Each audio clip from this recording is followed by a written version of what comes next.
Cool.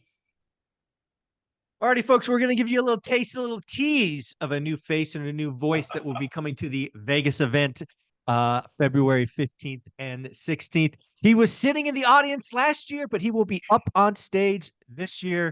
It is my boy, Mr. Fred. How you doing, Fred? Good, Mike. And yourself? How about you, man? I'm doing really, really well. We were lucky enough to have you on the show probably, I don't know, let's call it 6 months ago. Yeah, Uh, yeah, let's about 6 months. Yeah, let's remind people what your day job is, what you do on Sunday, and then we really dive into why you're going to be one of the featured speakers at our upcoming event. All right, so I'm what you would call a bivocational pastor, man. I am a senior pastor of a church here in Alaska. And then, of course, my 8 to 5 during the week, my 9 to 5 is a mental health therapist. So I sit with people, help them work through all their issues, their challenges of life. And of course, that comes with diagnosis, man, depression, anxiety, whatever it is that they're dealing with, man. And I help them walk through that stuff and get to their point of success, their place of wellness. So that's what I do. That's what you do. And I clicked with you immediately at our last event. Actually, it was even before the event started. You asked one question at the Ryan Pineda kind of off the cuff event. I'm like, that's my guy. Ah, He's asking the right questions, and you come at this from a level of service and just being inquisitive. So I loved all our conversations. I appreciated that interview we did, and I'm so happy you said yes. Now I want to kind of brainstorm because you're still probably thinking, what the heck did I get myself into? Is that fair? you are 100% correct. You Well, are 100% correct. well, let me paint a vision of what I think the 450 people in the audience, right? This is a Okay. gross generalization, but I think it's going to have enough edges that you're going to see, okay, I can come in and kind of hopefully shave some of these edges. So Cool. first and first and foremost, I think obviously most of the people in the audience will have rentals or be in the process of getting them. Okay. You have undoubtedly heard me say that the first 5 years are hard, Yep. and it's hard for everybody, right? And there's going to be many great days and many bad days. So I would love, to give people kind of tools or tricks, to kind of identify and, don't never get too high and never get too low, right? Kind of self-diagnosis. Sure. I I'm putting out there something that I call the school community, right, for one rental at a time, because again, I'm trying to again create a platform for like-minded individuals that Hmm. can be a place to help people, right? You have a bad day, you put it up. You have a great day, put it up. Let people celebrate your wins and help you on your bad days. But there's Absolutely. probably a lot of other things. The other thing you've undoubtedly heard me say is fire your friends, right? We as human beings like to be comfortable. Hmm. Um, Getting on this financial freedom journey or becoming an investor typically means you're the oddball in your network, right? Because it's not Absolutely. not something that lots of people do. So I think some people need some tools and tricks again to self-identify and say it's okay. Growth is supposed to be uncomfortable, right? It's how Yep. you learn, right? There's that Absolutely. one. And then the big one for me that's kind of amplification today is social media, right? Social media, it actually could be wildly good for you, but most Hmm. people don't use it that way. They get nervous or envious or angry or whatever. And I think we have to do a better job of caring for what we social to me, social media is like a direct line to your brain. Mm. And if you don't treat it with that respect, you're going to feed yourself poison. So those are the kind of three things that I looked at in broad strokes, knowing who's going to be in the room. And I said, Fred's my guy, uh, who's going to kind of make them feel comfortable, but also help them move forward. That's kind of, I'll let you ask Yeah. questions, but that's my thoughts. No, no, that's cool. Yeah, I like those, Mike. I of course, the questions I sent to you was really based on kind of what is Mike's vision for the ORAT family in regard to where you're headed, right? What the focus is for ORAT, because ORAT's different, man. I don't know if a lot of people really understand that. That word different means that it's not a get rich quick deal, right? There's a lot of people out there that are selling get rich quick. Jump on the bandwagon, man. You can do this 2 or 3 weeks. You're there, right? No. One thing I love about you, Mike, is that you say 3 words that I say every single day to clients: do the work. So in therapy, you come to therapy, and this is kind of the vision I had for this. I was going to walk us through kind of what a person goes through in order to get to a place of wellness. And let's just call it, for this particular aspect, financial wellness, right? So clients come in with a problem. We have to figure out a long-term goal. And then we have objectives that we have to meet in order to get to that long-term goal. That long-term goal is identifying what wellness looks like for them. So in this particular instance, it'd be, what does financial wellness look like for you, right? As Coach said, what's your number, right? So, we're going to go back to some of that, right? But at the end of the day, we really need to identify, what are we doing? So I'm going to work backwards based on what you just shared. Social media, right? One of the best questions you can ask is, what am I looking for when I get online? What do I want to get out of my time online, right? And what am I doing? What am I doing? Identifying what you're doing is a huge deal. So like, some people can come into therapy and say, I want to be happy. Well, that's broad. Yeah. That's super broad. I mean, everybody wants to be happy, right? But the question is, for you, what is it keeping you from being happy? Because you really don't want to be happy. You want to get rid of what's stopping you from being happy. And so that's where we need to do the work. And that's those 3 words: do the work, right? That's where we need to work. So when I stand before everybody, the goal is really going to be trying to help people get into that space in their mind of, number one, what am I doing? Why am I sitting here today? Like, what drew me to this? Like, am I really, because first they need to identify, am I really an ORAT person? Yeah. Right? Because do the work is like, for people today, man, that's intimidating. You're talking to a microwave generation, and you're saying, do the work. It's like you're telling people who would rather put a TV dinner in the microwave, hey, don't do that. Actually take the time to cut up the food, put the seasoning on, and actually stand over the stove and cook it. That's what you're in essence saying, right? And that sounds crazy to people, because they're saying, why do that when we have Instapots, air fryers, and microwaves, right? Like Mike, we're moving to the fast stuff, man. We're not trying to. But what they don't understand is that everybody who's a billionaire today, they started from that place. They started from that place. They started from the bare bones basics. Everybody is not super entrepreneurial in their mind, but everybody can start somewhere. And that's what we need to identify. Where can I start for? What am I doing? What's my why? Love it. So we're going to talk a little bit about that. Of course, in a cleaner piece of, kind of a cleaner line, of course, making it a lot more linear. The fire your friends, of course, who's around you, right? Of course, we like to be comfortable. We love people to tell us you're doing great, you're doing awesome. We hate for people to question what we're doing, right? But I don't know, Mike. I think sometimes it's good to have people around you that can question what you're doing. I think it's good for you to have adversity sometimes, right? Because every once in a while you need to explain yourself. You really need to explain like what you're doing, why you're doing it. There needs to be a constant revisit as to who you are, what you are, and why you are. Agreed. And so you will have some naysayers, and that's okay. And you have to get to a place where you're okay with that, right? There's a mental health disorder called borderline personality disorder, where people always sort of, one of the issues for those individuals is those individuals always worried about, what do people think about me? How do I show up? How do people see me? They're always worried about that. And so, one of the ways to get around that is really recognizing that I'm not living for everybody else. I'm living for me. Everybody's narrative is different. And so going back to that number, what's your number? Your number is different from everybody else's number. What it takes for you to be financially successful in a place of wellness, free, looks different than it does for Bobby, looks different than it does for Mike. Right. And so you've got to be able to say to your friends, hey, man, I hear you, but this journey is a journey I got to be on for myself. While they might have a fast track way of, doing things for them, that may not be for you, right? Which you got to Agree. find your stress point.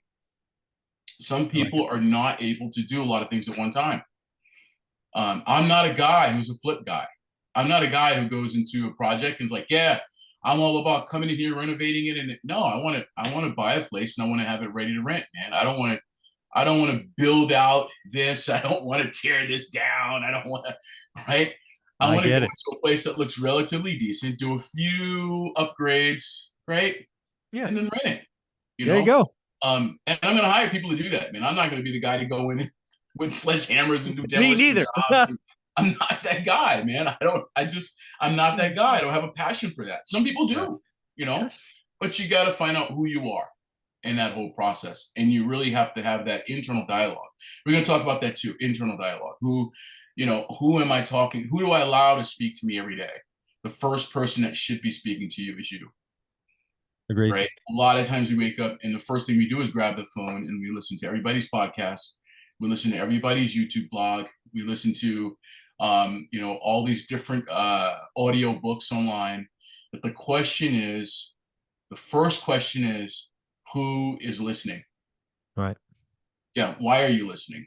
Yep. Again, Okay. what are you listening for? Right. Yep. Everybody wants the magic potion. Everybody wants the magic words. And you're saying words that aren't magic, man. You're saying No. do the work. That's not magic, right? No. I You're, agree. you're not saying I want to connect you with this guy, I want to connect you with that guy, show up to my conference and you're gonna be a millionaire next week.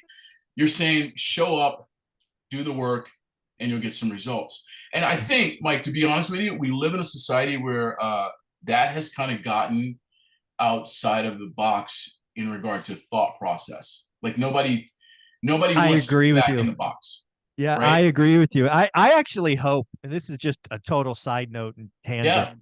I am hoping because I actually saw. I'm thinking bigger pockets, and actually, I just saw Pace Morby. Mm, Both firms, both very large content creators, huge. who huge, right? And both of them are talking about back to basics. Like I heard Pace the other day say, "Hey, just get to 5 units and your life is good." Right? I talk about four. Hey, you want to go to five? By all means. And obviously, bigger pockets has distanced themselves from creators who kind of you and I might call risky or get rich Uh-huh. quick. Right? They're Yep. just. I am hoping that do the work is not a not crazy talk. It kind of Mike, it's felt like crazy gospel. talk for a while. Yeah. It's gospel, man. It's all right gospel. I'm trying to tell you, Yeah. you need to get shirts that say do the work, There you right? go. That's all they say, man. It's just do the work, so that it spawns the question, what work am I doing? Right. And just kind of breaking that down. But at the end of the day, man, like really people need to first understand that there has to be some kind of structure, right? Yes. And that's what I mean by the box, being inside the box. Getting outside the box means that you've already mastered what's inside the box, and now you're looking to do something that might push you a little bit further. Hmm. But you gotta first start with some type of structure, right? Yes. Um, you know, your book talks about buy box, right? What's your buy box? Well, just that word box alone puts you into a mindset of okay, what's within my boundaries, Yes. right?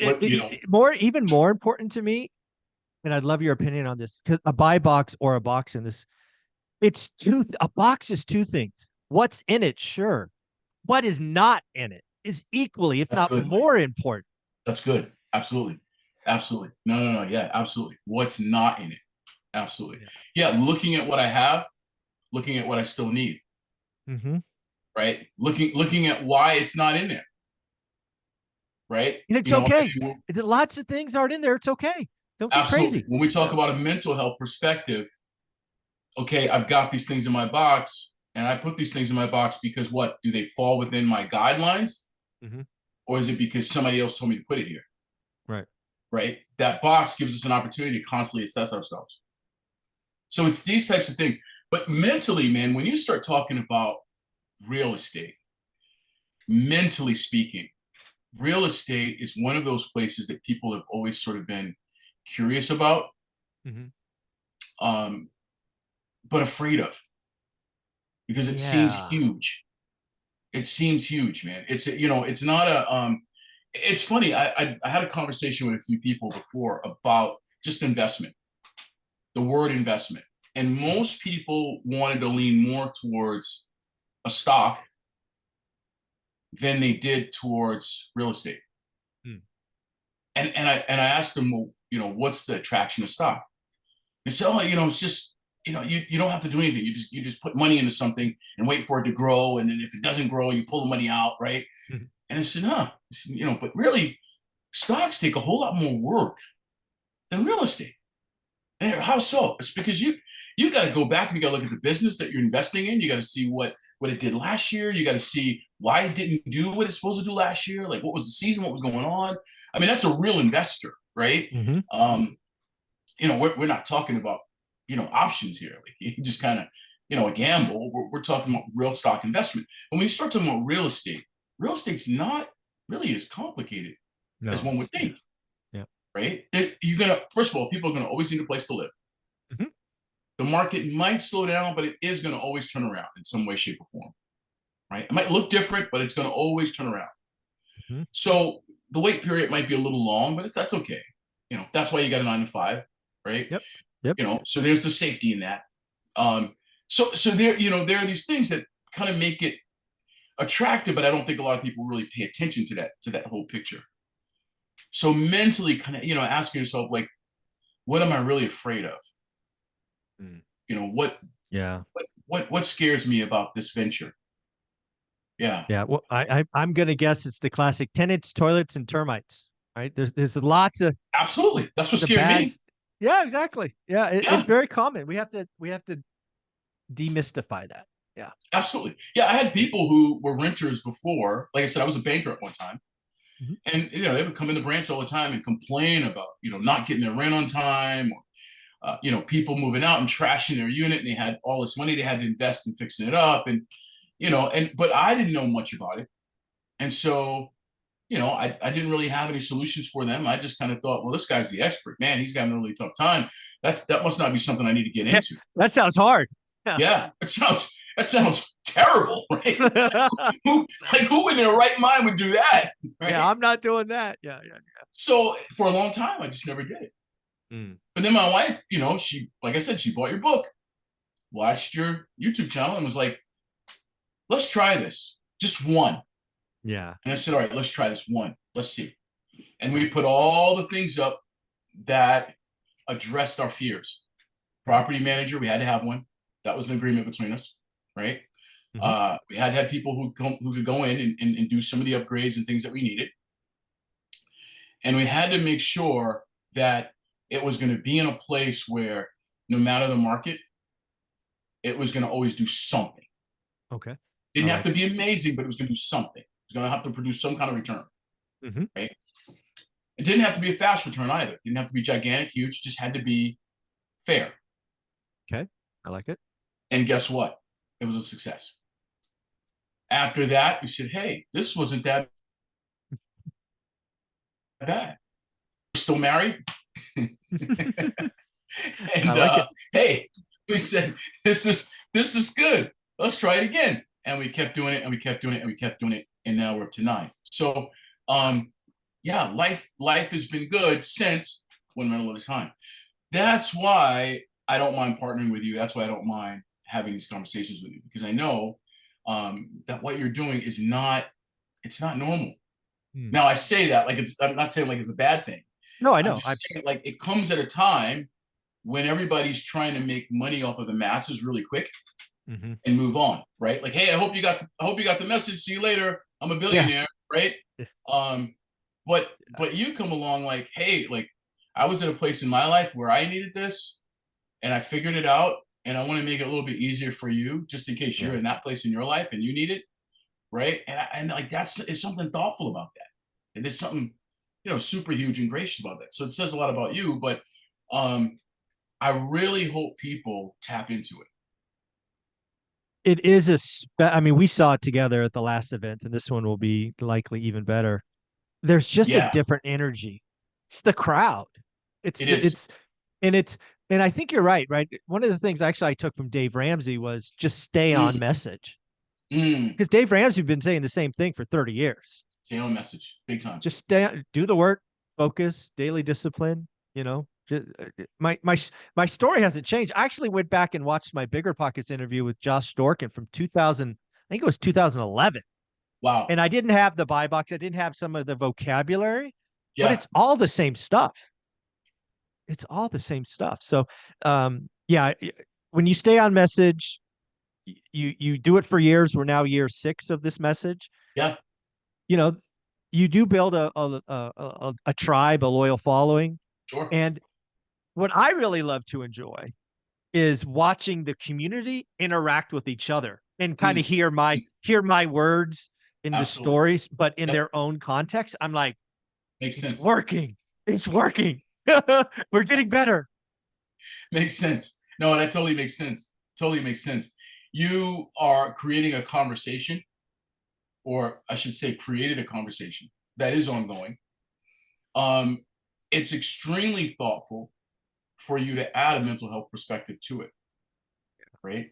I remember in our communication back and forth, you said there was a moment that you want to do Q&A, and and if you don't mind, I'll run that Q&A piece all the way through the presentation, really, Perfect. giving people an opportunity to kind of just popcorn thoughts that they have in the moment, because that's just how our brains work, right? Yep.